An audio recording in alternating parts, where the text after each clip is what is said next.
경기 출전조차 하지 않은 팀의 책임자가 이미 후퇴 경로를 확보해 두었다면 그것은 전술이라 포장한 현실적 회피에 불과합니다. 이런 날카롭고 단호한 지적은 외국 전문가의 입에서 나온 것이 아니라 바로 2026년 월드컵 대한민국 축구 국가대표팀 단장을 맡고 있는 박항서 감독 자신이 내놓은 발언입니다. 평소 신중하며 선수들을 보호하는 것으로 알려진 전설적 인물이 왜 월드컵을 한 달 앞둔 시점에 홍명보 감독에게 공개적으로 직격탄을 날렸을까요? 그날 것 그대로의 메시지 속 진실은 통계 수치가 아닌 팀 내부의 위기에서 비롯됩니다. 현재 파주 국가대표 트레이닝 센터는 폭발 직전의 화약고처럼 긴장감이 감돌고 있습니다.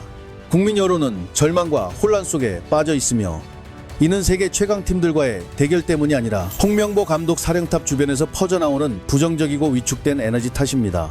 이러한 혼돈 속에서 박항서 단장의 발언은 현장 스태프의 자만과 독선을 차갑게 견제하는 경종이 되었습니다. 단순한 개인 공격이 아니라 홍 감독의 총체적 무능을 낱낱이 드러낸 고발과도 같습니다. 야망 상실, 경쟁 상대에 대한 열등감, 전술 혼란, 준비 부족까지 박 단장의 지적은 홍 감독이 국가적 자부심과 팬들의 기대보다 자신의 안전과 방어적 본능을 우선시하고 있음을 폭로합니다. 이러한 분노의 근원은 숙적 일본의 상황에서도 드러납니다.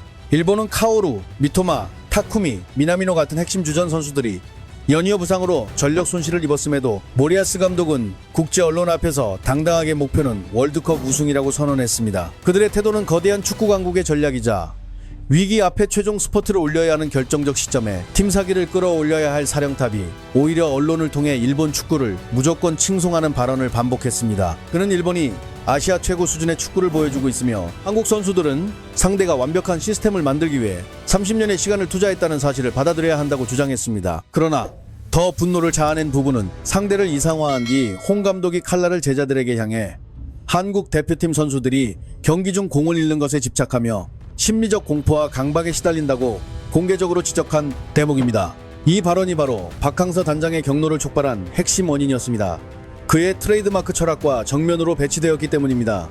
오랜 현장 경험을 쌓은 박 단장은 한국 선수들이 태극 정신이라는 독보적 무기를 갖고 있으며 개인 기량에서도 일본 선수들에게 결코 뒤지지 않는다고 수없이 강조해왔습니다. 그러나 홍명보 감독의 30년의 교훈 발언은 언론을 통해 사실상 미리 설계된 변명에 불과하다는 점이 드러났습니다. 메시지는 분명합니다. 만약 월드컵에서 패배한다면 그것은 선수들의 책임이 아니라 일본처럼 30년을 쌓아온 시간이 없기 때문이라는 변명입니다. 대회를 코앞에 둔 상황에서 전사들의 마음에 혼란을 심고 자신감을 스스로 꺾는 이러한 행위는 엘리트 스포츠에서 결코 용납될 수 없습니다. 사령탑의 사고 위기는 곧 전술적 판세의 직접적인 혼란을 초래했고 대한민국 대표팀의 월드컵 준비 과정을 우스꽝스러운 코미디로 만들었습니다. 팬들은 최근 친선 경기 시리즈에서의 파괴적 패배, 특히 코트디부아르 전 0대4 참패와 오스트리아 전 0대1 무력 패배를 아직도 받아들이지 못하고 있습니다. 두 경기 모두에서 홍 감독은 반복되는 약점을 극복하지 못하면서도 스리백 전술을 고집했습니다. 여론이 분노하자 그는 전문가들조차 어이없어 할 변명을 늘어놓았습니다. 그동안 선수들에게 스리백을 강요하며 훈련시킨 것은 사실 본 대회에서 포백 전술을 더 잘 수행하기 위한 준비 과정이었다고 주장한 것입니다.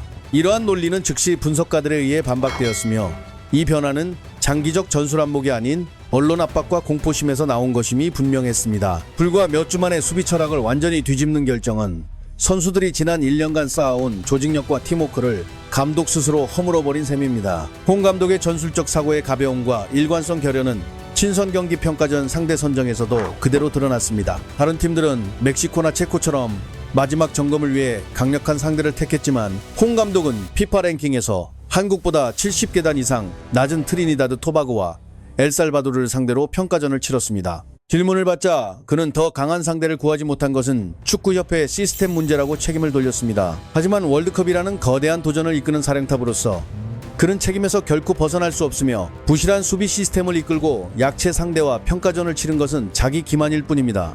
선수들의 자신감과 전술적 완성도를 스스로 훼손하는 이러한 행위는 단순한 실수가 아니라 팀 전체를 위태롭게 하는 결정적 요인이 되었습니다.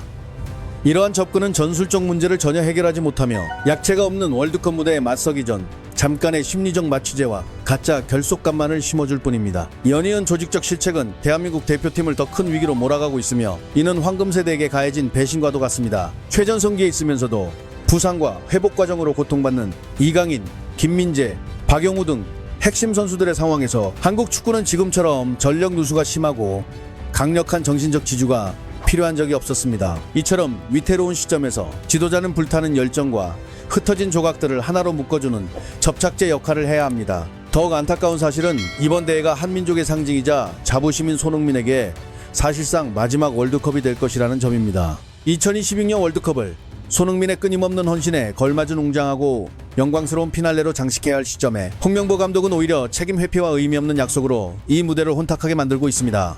현장 기자들의 증언에 따르면 최근 훈련 중 손흥민의 뺨을 타고 흐른 눈물은 단순한 육체적 피로 때문이 아니었습니다. 동료들과 함께 경기장에서 최선을 다할 준비가 되어 있음에도 팀을 이끄는 지도자가 큰 꿈조차 꾸지 못한다는 사실을 깨달은 한 선수의 무력감이었습니다. 박항서 단장의 격렬한 분노는 수백만 팬들의 가슴을 찌르고 있습니다.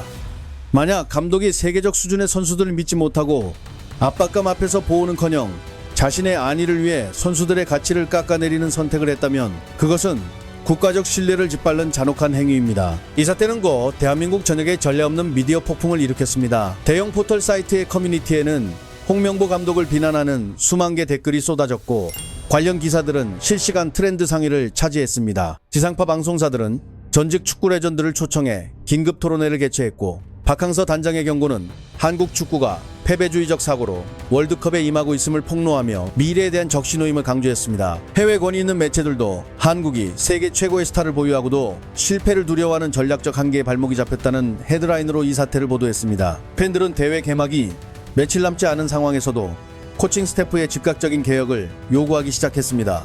이 모든 상황을 돌아볼 때 분명한 사실은 홍명보 감독이 목표 설정, 선수 심리 구축, 전술 계획, 실전 준비까지 모든 면에서 전방위적 무능을 드러냈다는 점입니다. 박항서 단장의 분노와 수치심은 일시적 감정이 아닌 평생 축구 명예를 위해 싸워온 인물이 내린 근거 있는 판단입니다.